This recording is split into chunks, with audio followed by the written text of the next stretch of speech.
আজ 2 অক্টোবর 2025 দৈনিক যুগান্তরের প্রধান শিরোনাম হিন্দু ধর্মাবলম্বীদের ন্যায্য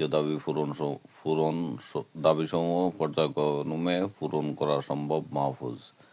বিএফআইইউ এর প্রতিবেদন তদন্তে সিআইডি নামে ব্যবসায়ী কাজ প্রতারণা 26 কোটি টাকা। জলবায়ু পরিবর্তন, দূষণ ও তামাক চাষ হুমকির মুখে 64 প্রজাতির মাছ। ট্রাইব্যুনালে অভিযোগ ও সাক্ষ্য প্রমাণ, নেতাকর্মীদের অপরাধে সম্পৃক্ত করেন হাসিনা। দেশি বিদেশি সহায়তা, আওয়ামী লীগ দেশে বিশৃঙ্খলা ও সংঘাতময় পরিবেশ সৃষ্টির আশঙ্কা। দশমী আজ বিসর্জনে শেষ হবে দুর্গাপূজা, মন্দিরে মণ্ডপে বিদায়ের সুর।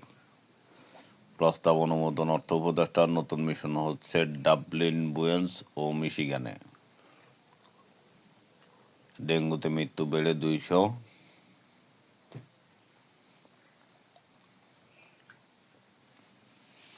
জাতিসংঘে বিআরডিসি মহাসচিব রোহিঙ্গা সংকট অর্থ সহায়তা আহ্বান। দেশে ঢুকছে 2 লাখ কোটি টাকার জাল নোট, অর্থনীতি ধ্বংসে আওয়ামী লীগের নীল নকশা।